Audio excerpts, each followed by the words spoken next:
പ്രിയ സ്നേഹിതരെ, ആശുപത്രികളിൽ വ്യത്യസ്ത ജോലികളിൽ ഏർപ്പെട്ടിരിക്കുന്നവരുണ്ട്. ധാരാളം രോഗികളും സന്ദർശകരും അവിടെ എത്തുന്നത് കൊണ്ട് അവിടെയുള്ള ജോലിക്കാരെ തിരിച്ചറിയേണ്ടതിന് വേണ്ടിയും അവരേത് ജോലിയിൽ ഏർപ്പെട്ടിരിക്കുന്നു എന്നറിയേണ്ടതിന് വേണ്ടിയും ബാഡ്ജും യൂണിഫോം ഒക്കെ കൊടുക്കുന്ന ഒരു പതിവുണ്ട്.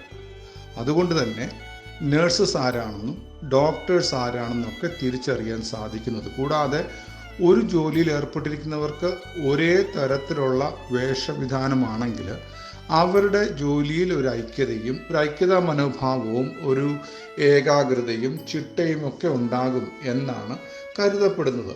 ഇതേപോലെ പട്ടാളത്തിലോ നേവിയിലോ എയർഫോഴ്സിലോ ഉള്ളവർക്കും അവരുടേതായ നിയമപ്രകാരമുള്ള വസ്ത്രങ്ങൾ യൂണിഫോമായിട്ട് ധരിക്കണം എന്ന് നിഷ്കർഷിച്ചിട്ടുണ്ട്. നമ്മുടെ കുഞ്ഞുങ്ങൾ സ്കൂളിലേക്ക് കടന്നു പോകുന്ന നോക്കിയാൽ അവർക്കും യൂണിഫോമുണ്ട്. വിവിധ തരത്തിലും ഡിസൈനിലും നിറത്തിലുമുള്ള യൂണിഫോം ധരിച്ചുകൊണ്ടാണ് അവർ സ്കൂളിലേക്ക് കടന്നു പോകുന്നത് എന്നതുകൊണ്ട് അവർ ഏത് സ്കൂളിൽ പഠിക്കുന്നു എന്ന് തിരിച്ചറിയാനും അവിടെയുള്ള എല്ലാ കുഞ്ഞുങ്ങളും ഒരേപോലെയുള്ള യൂണിഫോം ധരിക്കുന്നത് കൊണ്ട് അവരുടെ ഇടയിൽ ഒരു വ്യത്യസ്ത മനോഭാവമില്ലാതിരിക്കാനും ഒരു ഐക്യത ഉണ്ടാകാനൊക്കെ സാധിക്കും എന്നാണ് കരുതപ്പെടുന്നത്. ഞാൻ ഓർക്കുന്നുണ്ട്, ഞാൻ സ്കൂളിൽ പഠിക്കുന്ന കാലത്ത് ആഴ്ചയിൽ ഒരു ദിവസം വെള്ള പാൻറ്റും വെള്ള ഷർട്ടുമാണ് ധരിക്കേണ്ടത്. ബാക്കിയുള്ള ദിവസങ്ങളിൽ വെള്ള ഉടുപ്പും നീല പാൻറ്റുമാണ് ധരിക്കുന്നത്. അന്നേ ദിവസം രാവിലെ സ്കൂളിലേക്ക് പോകുമ്പോൾ വളരെ മനോഹരമാണ്. എല്ലാ കുഞ്ഞുങ്ങളും വെള്ള വസ്ത്രം മാത്രം ധരിച്ച് സ്കൂളിലേക്ക് ഒരു ഷൂ പോലും വെള്ളയായിരുന്നു ആ ദിവസം ഇടേണ്ടത്. എന്നാൽ അന്നത്തെ ദിവസം വൈകിട്ട് വീട്ടിലേക്ക് പോകുന്ന സമയത്ത് കുഞ്ഞുങ്ങളൊക്കെ നോക്കിയാൽ അവരുടെ എല്ലാ വസ്ത്രം മുഷിഞ്ഞതാണ്.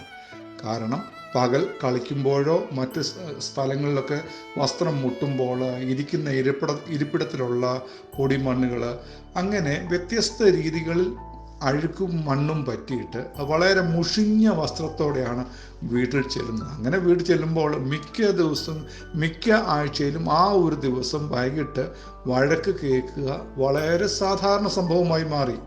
ഞാൻ പറയാൻ വരുന്നത്, നമ്മുടെയൊക്കെ ജീവിതം ഇതേപോലെ വെള്ള വസ്ത്രം പോലെയാണ്.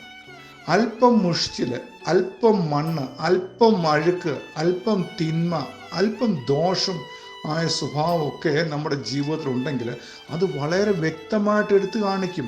നല്ല സ്വഭാവവും നല്ല ജീവിത രീതിയും നല്ല സംസാര ശൈലിയുമുള്ളവരെ നമ്മൾ മാനിക്കുന്നതിന് കാരണം മറ്റുള്ളവർ നോക്കുമ്പോൾ അവരിൽ എന്തോ ഒരു പ്രത്യേകത, അവരെ കൊള്ളാം, അവർ നല്ലത് എന്ന് പറയത്തക്കവണ്ണമുള്ളൊരു സ്വഭാവം നമ്മളിൽ നിന്ന് പ്രകടമാകുന്നത് കൊണ്ട് ഒരു വെള്ള വസ്ത്രം ധരിച്ചതുപോലെ നാമെ കാണപ്പെടുന്നു. എന്നാൽ നമ്മുടെ ജീവിതത്തിൽ നമ്മുടെ വെള്ള വസ്ത്രത്തിൽ അഴുക്ക് പുരണ്ടാൽ, അതായത് ദോഷമായത്, തിന്മയായത്, ശരിയല്ലാത്തത്, ചതിവും കളിപ്പും ഒക്കെ ഉള്ള സ്വഭാവങ്ങളുണ്ടെങ്കിൽ നമ്മുടെ ജീവിതവും ഒരു മുഷിഞ്ഞ അവസ്ഥയിൽ, മറ്റുള്ളവർക്ക് കുറ്റം പറയാൻ, മറ്റുള്ളവർ നമ്മളെക്കുറിച്ച് മോശമായി സംസാരിക്കാൻ, മറ്റുള്ളവർ നമ്മളോട് ഇടപെടുന്നതിന് താല്പര്യമില്ലാതെ നമ്മളെ വിട്ട് അകന്നു മാറി നിൽക്കുന്ന അനുഭവമൊക്കെ ജീവിതത്തിലുണ്ടാകും. പലപ്പോഴും പലരും ചിന്തിക്കുന്നത്, എനിക്കാരെയും വേണ്ട, എനിക്കുള്ളത് കൊണ്ട് എനിക്ക് ജീവിക്കാൻ പറ്റും എന്നൊക്കെ ചിന്തിക്കുമ്പോൾ അങ്ങനെയല്ല. നമുക്കെല്ലാവരും ആവശ്യമാണ്. എല്ലാവരും എപ്പോഴെങ്കിലും ഏതെങ്കിലുമൊക്കെ ആവശ്യങ്ങളിൽ നമ്മളോട് സഹകരിക്കേണ്ടവരും അവരുടെ സഹായം നമുക്ക് ആവശ്യമുള്ളത് കൊണ്ട് എല്ലാവരുമായും ഒരു ഐക്യതാ മനോഭാവം വേണം.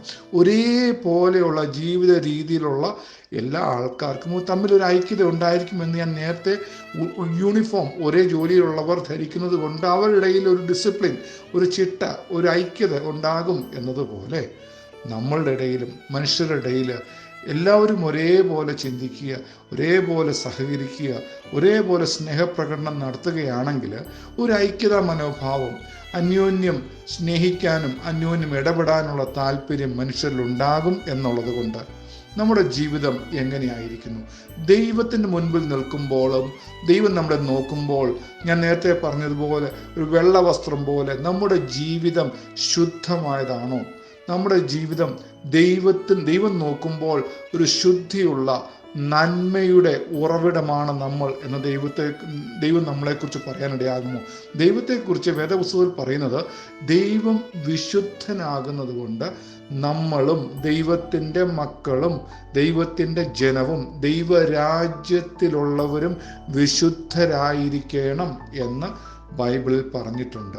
അതുപോലെ പറയുന്നു, ദൈവം വെളിച്ചമാകുന്നു, ദൈവത്തിൽ ഒട്ടും ഇരുട്ടില്ല എന്ന് പറയുന്നു. മറ്റൊരിടത്ത് പറയുന്നു, ദൈവം നന്മയുടെ ഉറവിടമാകുന്നു, തിന്മ അവനിൽ ഇല്ല എന്നും ബൈബിൾ പഠിപ്പിക്കുന്നുണ്ട്. അങ്ങനെയെങ്കിൽ ദൈവത്തെ പോലെ ആകുവാൻ, ദൈവത്തിൻ്റെ പരിശുദ്ധി, ദൈവത്തിൻ്റെ വിശുദ്ധി പ്രാപിക്കുവാൻ ദൈവം മനുഷ്യനെക്കുറിച്ച് ആഗ്രഹിച്ചാണ് ദൈവം നമുക്ക് ഈ നല്ല സ്വഭാവങ്ങളൊക്കെ തന്നിരിക്കുന്നത്. അതുകൊണ്ട് നല്ല സ്വഭാവങ്ങളെ പിൻപറ്റി ദൈവത്തെ പോലെ വിശുദ്ധിയുള്ളവരായി മറ്റുള്ളവരുടെ മുൻപിൽ മാതൃകയുള്ളവരായി ജീവിപ്പാൻ ദൈവം നമ്മളെ സഹായിക്കട്ടെ.